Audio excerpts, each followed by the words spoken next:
Hey everyone, you are listening to the Self-Awareness Journey podcast. This little banter is about a car ride long and features your hosts, JJ Parker and Melissa Albers. JJ owns a tech company and Melissa has been a coach working with influencers for the last 18 years.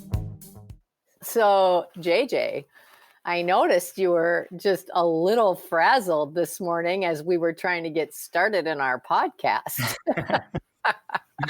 Oh my God, I was so frazzled. It was like an entire morning of just feeling behind, right? Yep. And then when we were supposed to meet up to record this, I was not prepared at all. Everybody in my house was loud. Like I just was like freaking out. And I don't like to be late. And I was late and I was unprepared. And so here we are. And that just threw you into a tither. It did. It was a trigger. Actually, you got triggered. It was so triggered. We thought we would talk about triggers today. And I feel like you were like in a state of triggeredness. I did not like it. You know, it's funny. I was so off balance. It's like I was just off balance. Like this morning was fine. I got up this morning. I kind of did my work at home routine, right? But just as the morning progressed, it's like things slipped to the point where I didn't even realize that I was so out of balance. Wow. And then when I realized that it was like 5 after 11 and you and I were supposed to be on a call, it just boom, like fully triggered. I called you and I was like, what did I call you? I probably was babbling incoherently. Actually, you didn't even call me. You sent me a text with the rolling the eyes. Oh yeah, right. I couldn't even speak. You couldn't even speak. And because I know you, that emoticon was like, oh, danger, Will Rogers. He's not in a good space. You know what's so funny about that is like when, you know, like in this moment you're talking about being triggered, like the stuff that you were triggered about was super real. And, but your feelings about like that you were failing because you were 5 minutes late. I mean, those feelings and like how they kind of overtook you. It had nothing to do with what was happening between you and I. Like you could have easily said, I'm running late. I need to do something different. And I would not have even thought twice about it. But emotionally, you got amped up because in your mind, it was totally different. Yeah. Like there was nothing, no external thing that needed to happen at 11, right? No. Like, we have the whole afternoon to record this thing. Like this is all self-imposed internal. And it's like, where do you even say it's self-imposed? Like, it's like a thing that just comes up, right? Yeah. And then it's like anxiety that just somehow feeds into itself to the point where you're not really, I was not even really thinking very rationally. Like a rational thought, you're right, was, hey, you're 5 minutes late. It's no big deal. You have 2 hours time blocked for this event. Yeah. And it's me too. So it's not like somebody who doesn't know you and doesn't understand that if you're not 10 minutes early, you feel like you're late because that's how you are. Like I would have given you that grace. It's absolutely no big deal. So given that, like, how can I get so triggered on something that should be so easy and comfortable? If you think about like how easy it is for that to happen in an easy environment, I can't imagine. I mean, we all know how bad it is when it happens in a high pressure environment, right? Where the expectations are even higher. Yeah.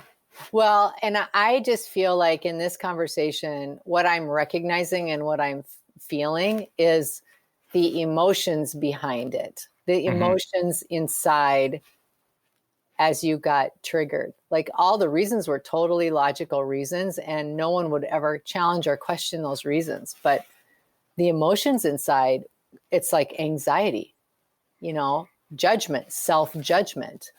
Yeah. Guilt, like I'm late. That is so bad. And all of these sort of fantasy thinking pattern.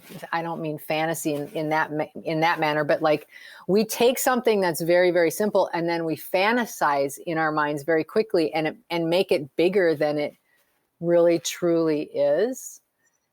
And I think that that's the trigger point, right? Some emotion spurs in us and creates these thinking patterns that are not quite how we would be thinking if we weren't feeling emotional. Yeah, well, it's like you said something that made me think of like the image of who I think I am, and my actions weren't lined up, regardless of like the very logical circumstance that happened, right? Yeah. My wife might debate this point, but I think I'm an on-time person. In her world, if something starts at 11 and you're not there 10 minutes early, you're late. Yes. But like, I think I'm an on-time person. I wasn't on time. There's the conflict, right? Yeah. My own self-image and my own actions weren't in alignment. Yes. So that triggered me, right? Yeah. Yes. Yes, exactly. You know, it's so interesting. Like I was thinking about what kinds of things will trigger me. And one of the things that I find that I'll get really whipped up about, well, that's one too. I don't like being late. And I know where that came from. It came from in my house when I was young. One of my parents was always very early, and one of my parents was always very late. And there was always extreme stress when we were supposed to be out the door for something. Yes, right. And that stuck with you.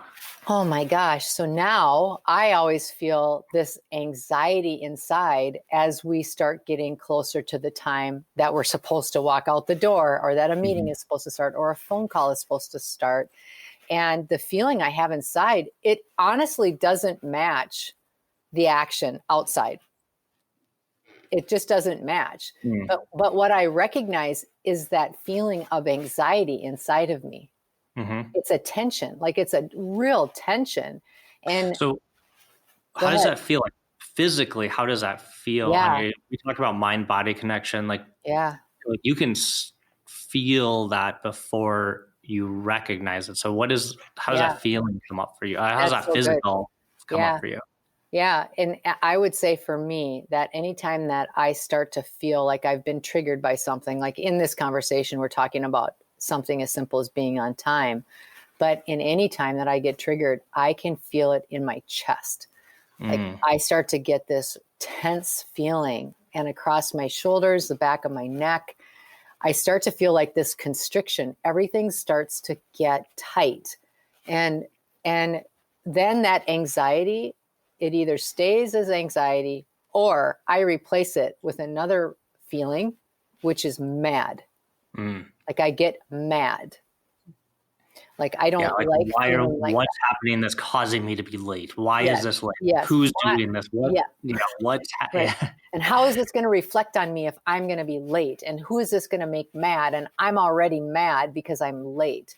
But it's really interesting when you think about the feelings that once we've been triggered by something, and it doesn't have to be, it can be all sorts of things, right? Like triggers happen for all sorts of reasons. But that emotion inside, usually, you know, like if I'm putting on my coach hat, I would say, really, there's two sponsoring feelings to everything, and that's love and fear. And when you have a really strong reaction, it's usually sponsored by one of those two things. Well, not usually, it's always sponsored by one of those two things. And like being late, for example, and then feeling anxious and then getting mad. But the real sponsoring thought was fear. Fear of being late, fear of being judged because I'm late, fear of causing a conflict because I'm going to be late. Yeah. Yeah. When I was triggered, the thing that physically happens to me as a way I can tell that that's coming up is like, I will actually shake. I get like a little shaky. Oh, not weak shaky, but like it is like, yeah. Tension, like a shaking. I'm shaking. Why are my hands shaking? Like, Hmm. which which is obviously for me, it's like pretty easy to start recognizing that like happening. And it's funny how it happens before you realize it in your head, Yep. right? Yep. Because your body will always tell you how you're feeling before it hits your brain every single time. Every time. So once we kind of start realizing that we're getting triggered, once we start getting in tune with the very early signals that we are kind of on this spiral, Yeah. what are some things that you do or that you help people with, like to get themselves back centered and grounded from that state? Yeah. There's actually usually 3 things that I will offer and what I try to do myself if I've been triggered. And one of the things is to recognize how far in I am. How triggered am I? Because if I'm all What's the in, scale for that? Like a little bit. I usually can tell by the color of my face. The color of my face and neck might be a beautiful raspberry tone that is not typical. But like what I would try to do is like notice how far in I am, like how long have I let it go before I recognize, oh my gosh, I don't feel good. If it's early enough on, I can kind of catch myself and then sort of like bring myself down with more soothing thoughts. It doesn't, you know what? If you feel you're going to be late, maybe you could hit it off at the pass and just make a quick phone call or a quick text and give yourself a little more time even. Like instead of being, I'm worried I'm going to be 2.5 minutes late, which is literally how I would think. I might send a text and just say, I'm so sorry. I think I'm going to be about 7 minutes late or 10 minutes late, and then get there beforehand. So I feel like I'm just sort of shifting my energy some into more soothing thoughts. I think that's probably one of the best ones. The other one is to go more general. In other words, as I get more and more uptight, I will be thinking more and more, and I get more specific about the thinking. Like I start picking things apart even more and more and more, and just going in deeper and deeper. And if I can be more general, that can really help. Go more general in the thinking. I would maybe like if I phrase it like this, like you zoom out, you look at the bigger picture. Is that kind of what you mean? Or just your literal thoughts become more general in nature, as opposed to I'm going to be 2 minutes late, and just the tightness of that kind of thinking. Whereas the more global way of thinking might be, let's just take a breath. In the grand scheme of things, is it going to be that crucial to be 2 minutes early? Can I see how much I've done, and that being 2 minutes late in the grand scheme of the day, is that really that critical? Is that a huge character flaw for real? Or is it perhaps, so just going more general is another really good thing. And then, we've been talking about the trigger of just being late, but there's one other way that you can do it too, but it kind of depends on the trigger. So, like you were asking, what can you do about the trigger? But I think it's kind of interesting to talk also about what are things that trigger us besides being late, obviously. I mean, you and I both share that trigger, which is kind of interesting. I actually never really thought of it that way until today. But a lot of times I also feel triggered by other things having nothing to do with my time.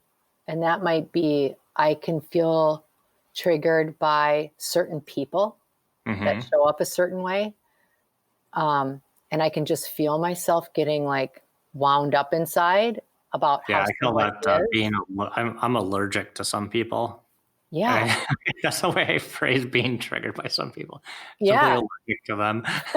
But that's a trigger, right? So like certain people can trigger us. Or like if something if I have pictured something in my mind, like an outcome, whether it be in a conversation or whether it be in a project or whether it be in something, that I'm whatever, and that outcome isn't what I pictured it would be, a lot of times I can be really triggered by that because I feel really let down. Then I beat myself up about feeling bad about it. Like, Oh yeah. like, was I setting the bar too high? Or, So it's like, again, it's like a expectation yeah, mismatch, yeah, but it can be yeah, really powerful. That can be really powerful. yeah. And in the workplace, like going into certain offices and being in a meeting, right, where the same kind of scenario always renders a similar solution that I don't really like. Or I'm in these meetings with certain individuals where I just feel like the energy isn't quite right, or we're not really solving what we're trying to solve. I might feel really triggered by that.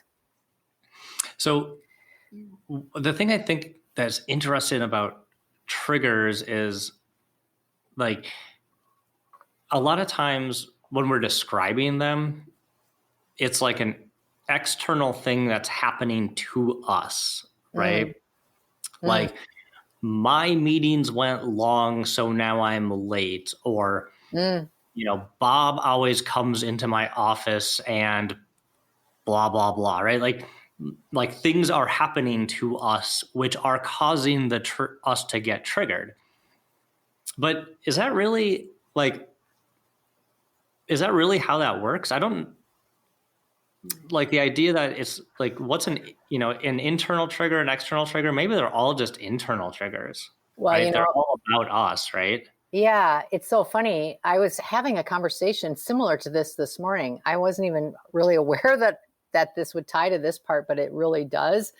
Is that some people can say, "Oh, these are the things that trigger me." When people don't do what they say they're going to do.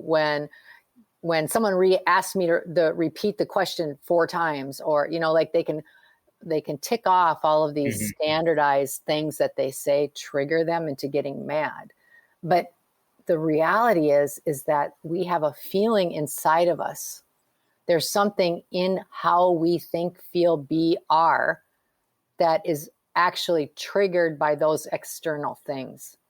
So those external things, to me, like if I'm thinking about it, I think those external things are nothing more than sort of a light bulb going off. Like, there's something in your process here. Like something's triggering you that would Like be an worth internal exploring. light bulb, right? Yeah. Yeah, Yeah. An yeah. internal light bulb that has been reminded that it exists through some external happening.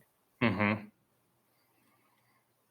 That's really Yeah, an that's really interesting to think about. interesting to think about, because it's really, um, the words we use to describe them, and then kind of what's happening inside.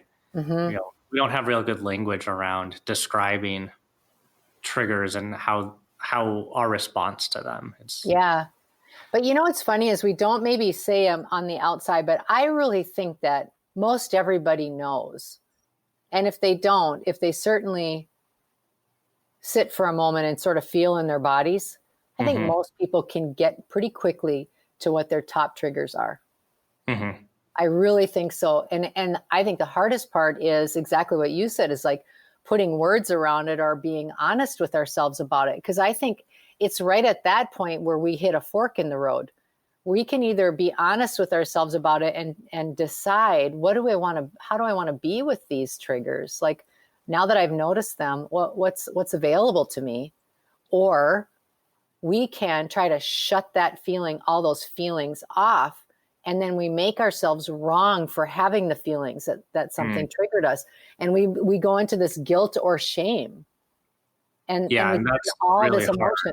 Yeah. Yeah, And then nothing gets solved with that. But that's our human condition, to constantly make ourselves wrong. and that's no way to live. Like, we don't. I mean, seriously, right? Like, you're right. I mean, it is like the human condition to do that, and it's I know. it's a shame, right? I Like, know. because even when you unpack it logically, a lot of the triggers are things that happened when we were children or circumstance that was kind of outside our control, and we're Yeah. just reacting in ways that, again, with your logical brain you wouldn't, but it happens, and we just have to like accept, like, yeah, that's what happens. It's okay. Yeah. Like, Because I think a it's lot of times okay. we get a trigger by something and then we feel like overly responsible for whatever that is on the outside, Mm. overly Mhm. responsible to own it, or we're obligated to do something with it to prove that we are. And I don't think it's actually any of those things, but we're so used to worrying about the external piece of everything, the validation on the outside, that we've somehow gotten away from validating ourselves and seeing how powerful that is. And when we do that, like when we focus on that piece, I feel like we have this huge opportunity to put down a lot of those really strong emotions and then understand what those triggers are and give ourselves grace. Mhm. Definitely. Yeah. I think So oh, go ahead. I was just gonna um, talk about, like, I totally agree that getting, we're kind of talking about after you've been triggered, after you've calmed down, to Yeah. have some self-reflection on, like, okay, really what happened there, right? Mm.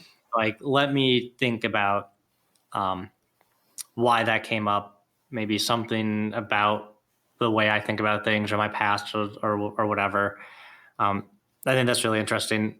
The thing we kind of skipped over a little bit that I want to circle back on a bit is, Yeah. like, just like getting from that, like, hyper triggered state Mm. back down, Mm. because I think all of us, we all have experienced it. Obviously I experienced it Yeah. just a moment ago. Um, but like the time, the time, kind of like, we have expectations about how long it would take to calm down from that. Mm-hmm. It's Mm-hmm. probably different for everybody, or like techniques on calming down, right? Obviously I immediately got in my car and blasted the 90s rap as loud as I could. um, but everyone's got their own approach, We share that playlist just in case you forgot. I think, you know what? I think that while I would love to say that there's a very simple answer to this, I think that it is a little bit of a process to be able to get hold of. And what you're describing is this. You're describing really strong waves, right? And in this self-awareness journey, when we start, the waves are really, like, they have to get really, really high for us to notice. Like, I'm triggered and that wave is really, really big. And then we know there's a period where it has to come down, crash down, so that Mhm. I can just become more normal, until I become more normalized or more okay. And then it takes a little more again as it starts to build. Something else happens. We get triggered again. We get triggered again. And that wave becomes big again before we let it come crashing down. And I think what happens is, through self-awareness, through having more understanding and accepting of how we feel, what we start to do is we shorten that space, and we prevent the waves from becoming so high and crashing so far Mhm. down.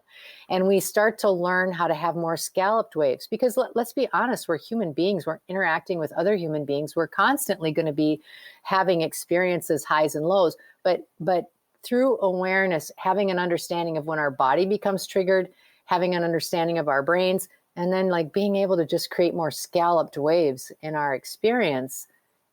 And then the time that we're experiencing that and the emotional energy that we're using becomes far less and more easily Yeah, managed.